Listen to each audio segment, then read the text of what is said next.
Well, welcome back to the Active Listener, and welcome back to Louise. Great to see you again, Louise. Yeah, thanks for having me again, Mark. So today you're going to talk a little bit about how to attract clients as a coach. Now, obviously, you're a very experienced coach yourself, so I know we're going to learn a lot from you. Oh, yes, it's exciting, isn't it, when you're recently trained, you've got this vision, and then it's like tumbleweed because there's just no one's knocking at the door, and you're like, well, what do I do? And I'm coming at this very much from the as being an external coach. Of course, it's very different if you're an internal coach and there's a coaching pool and people are sent your way within an organization. So I'm coming at this very much from, I want to set my own coaching practice up as a new coach. And I've got some notes here, so forgive me if I'm looking down because I was just thinking about this before we came online. But I think there's a few sort of key areas where new businesses go wrong, and I just want to share that first, and then we can talk maybe about some of the strategies that you might want to look at in terms of promoting your coaching practice. I think first and foremost, where coaching businesses, well, not just in coaching business, probably any business this relates to be fair, but is having a weak brand or a weak platform. So a weak social media platform or a weak website. People make judgments quite quickly, and if the website isn't up to scratch or it's hard to navigate, or it's sort of wishy-washy and they're not seeing what they're expecting to see, people just switch off. I mean, people's attention spans are minute, now it's we've got to kind of capture them, we've got to do it quickly. So I think one of the big areas is that a weak brand or a weak platform. Often it's the offer, whatever you're putting out, that isn't what people want. It's this pain piece. People have got to be in quite enough pain in order to trigger them into action. And I'll give you an example of that. My son needed some support with OCD. Just following the pandemic, he's young, and it triggered some behaviours. There's a lot of pain there for me and for him. So for me, it's enough to move me into action and find somebody that can help him. So it's really important that the pain is enough, that the offer is strong enough, I suppose, to solve someone's problems. I think that's a key point. Another area where businesses go wrong is they're not able to sell themselves. It can be quite an icky business, asking for money.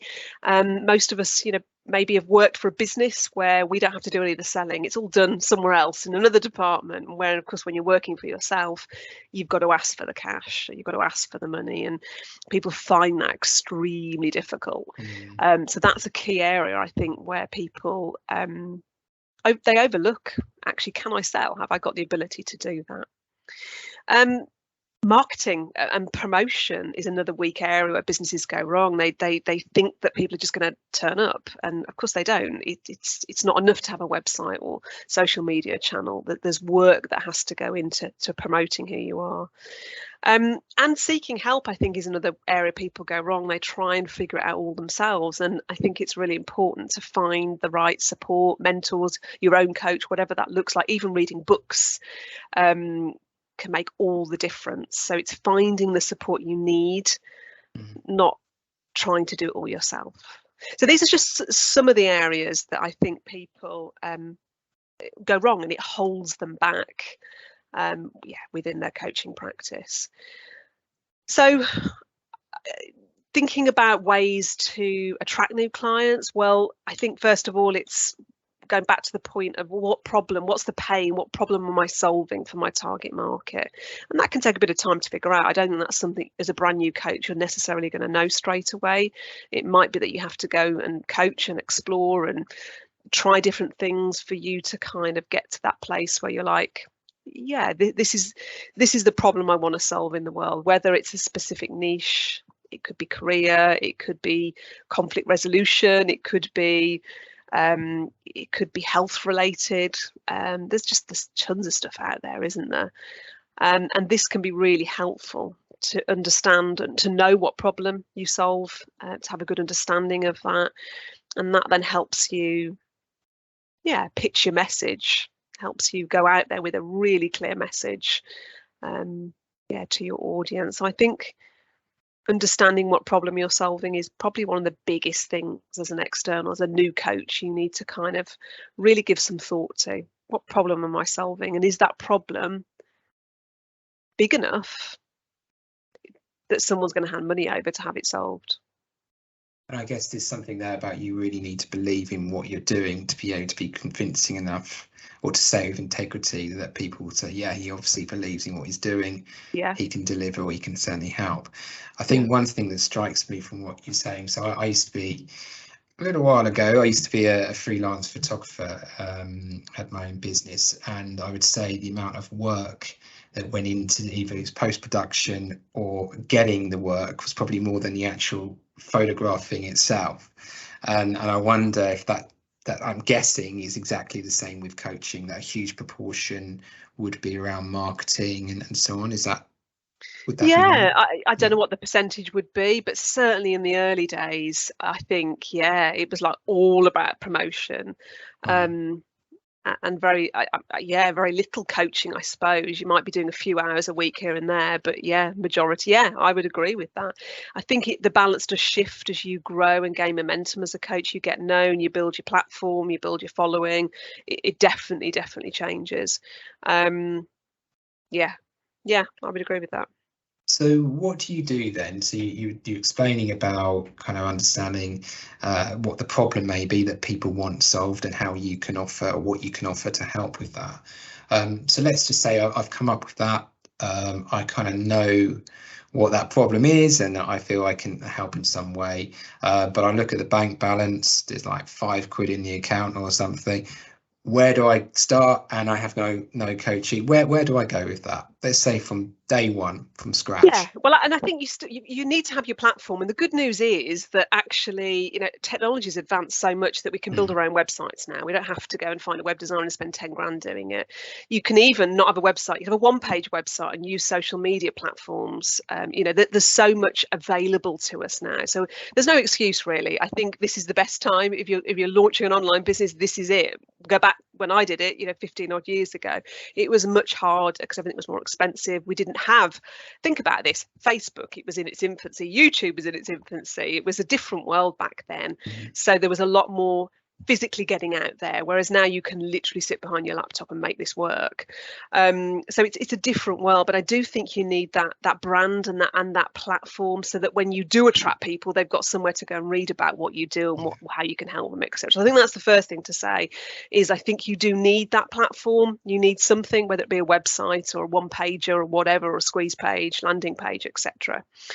I think there are lots of ways that you can get your business off the ground. I think there's lots of ways that you can market yourself from, just to give some examples, and these are sort of more offline tools and techniques. Now, obviously, we've just had a pandemic and the world's very different. I think now things have changed. I don't even know whether we're back to where we were in terms of speaking events and online events. I'm starting to notice them starting to trickle through again, which is brilliant, because for me as a coach, they were absolutely fundamental to my success, certainly in the early days, and I still stand by that now, because there is nothing more powerful than being in the room, in the flesh, with somebody, whether that's, I used to exhibit at events and I'd have my own stand, for example, and I just talk to people passing, hand leaflets out, etc., to getting on stage. There's something really powerful, or even small events, networking events, where you can go and do a 20-minute talk or whatever. So I think, we shouldn't overlook that. Yes, we all work online nowadays, and it's easy to sit behind your computer, and I still think there's power in getting offline, going to these events, seeing what's out there. And if you're brave enough to to do a talk, I know that isn't for everybody, you don't have to do that, but just meeting people, I think, is key. So that for me is a really easy one that we can all explore to some level, as I say, whether it's getting on stage or whether it's just chatting at a networking event. So I think that's a big one. And in terms of the online space, well, building a following online, whether that be LinkedIn, it depends where your audience is. You don't want to spend time on a platform where your audience aren't hanging out. So again, this comes back to what problem are you solving? Who's your target market? If you know that, you can spend your time hanging out on the right platforms. So LinkedIn is a great platform, of course, for lots of things, and it's in the work world, corporate world, and then you've got Facebook, and then you've got Instagram, and you get into Snapchats and the TikToks and all of that. So it's where do you need to be, and it's then building that platform, and that can take a bit of time. It's like trying to beat the algorithm, to be fair, but people expect you to be on these platforms, I think. So it's good to have not all of them, a presence on all of them, but the ones where it's going to be most impactful. And then you've got things like video, Vimeo, you've got YouTube. For me, YouTube was a big player in my business. Just started putting videos up, and for me, I can't even there's no science behind it. I can't even tell you how, but videos gained momentum. Some of them went viral. Some of the videos, one of them's had nearly 1 million views. So it potluck, I don't know. But YouTube, for me, I think is worth pursuing, and that helped raise my profile and bring clients in. So there's lots of often online ways of promoting your business. I suppose it's figuring out what's right for you as an individual, because there isn't one size fits all, really. Yeah. It sounds to me it's about knowing yourself and knowing your client, and then you work to your strengths. But it also it sounds from what you're saying too, there's also an element of stepping outside your comfort zone. So some people might say, well, look, Lou, I do not feel comfortable talking to groups of people or putting myself on a video. Sit me down with someone one-to-one, and that's where the jam is. That's where I want to work. That's where I really enjoy being, and I know I'm a good coach, but I really feel uncomfortable with this marketing business. What do you say to them? One of the first things I would do, or have done over the years, is sit down with someone when they're at that stage. They've got their platform, they're kind of, they've got an idea about where they want to pitch themselves and who their market is. And I would do a brainstorm with them as an individual. So let's just throw it all on the page, all the stuff, even the stuff that terrifies you. You think, oh my God, no thanks, Lou, I would no way am I going to do that. And we would throw it on the page. And what was good about doing that was it just shows actually how many possibilities there actually are, because there are, when you actually sit down and do it together, there are loads of ways, from the offline stuff like events and speaking and getting in the press, which was a big thing for me, and to the online stuff. So there's tons of things you can do, and then what I would ask them to do is, well, what we want to stretch outside the comfort zone. We know we've got to do that to it's part of growth, isn't it? And it's part of building any business, doing stuff that's going to sort of slightly scare you or even terrify you. But what are you willing to do? What really stands off the page? What do you think would be, given yourself and your personality and your skill set? They make the choice then. And typically, Mark, we'd only pick 2 or 3 things. I don't want someone doing sort of scattergun marketing and not gaining the traction. Just pick 3 things off the 20 that we've got, and let's do them really, really well, and with commitment and with passion, and follow it through. A lot of this with coaching and sustaining what you're doing and being here in 5 years' time is about tenacity, and it's about consistency. Truly, because people get bored, they go, oh, it's not worked, oh dear, and move on. You've got to keep going, you've got to have that grit and determination. But yeah, pick 2 or 3 things and just do them thoroughly well. And I'd agree with that tenacity. I mean, there's a lot of things in life work like that. That's how you progress. So it sounds again to me there's an element really of a coach coaching themselves. It's not almost having a sit down and as though it's a coaching session with yourself. I mean, obviously it's good to have someone externally sit down, but I guess the starting point is coaching yourself to a certain extent. Yeah, and as soon as you're able to afford to have your own coach or your own mentor, then do that, because that really accelerates your growth. Because we are a nation of procrastinators, let's face it. When things get tough, we do procrastinate and we put things off. So I think, yeah, there is that element, and I think that's really important to self-coach, and you can do that to a point. But I think once the funds are there, hire a coach, find someone that's credible that can help you move forward, because I wouldn't be where I'm at in my career had I not have periodically had that intervention from someone that was ahead of me. and they would teach me stuff that I just blew my mind. You know, I couldn't have possibly thought of that on my own. So it fast tracks your success. And I think it's really important to say, in terms of the self-coaching, let's not underestimate your own mindset here. We're all coaches and we understand how important mindset is, and limiting beliefs and thinking patterns and behaviours, etc. We explore them with our coachees. It's pivotal in business. It's key for us to work on ourselves to overcome those limited patterns of thinking, to enable us to be successful in our coaching business. So I think that's a really important part. So you can do all the external stuff, you know, build your website and do this and do that, but actually making sure that your beliefs, you're working on that part of yourself as well. So there's an element of honing your coaching skills via supervision and seeing a coach, but also your business, the whole business of coaching, to see someone specifically for that. Yes. That's good to make that distinction. So supervision is, of course, around having support with ethical dilemmas, stuff that's coming up for you in coaching sessions, and working through that with your supervisor. And then I'm talking more from a business, sort of your own development, in terms of a coach and a mentor. Yeah. And before I ask you the final question, are there any sort of top tips that you'd recommend in addition to what you've already said, or is that pretty much the nub of everything? Ooh, are there any more? I think I've given you a lot there, Mark, to be fair. Yes, I have got one more.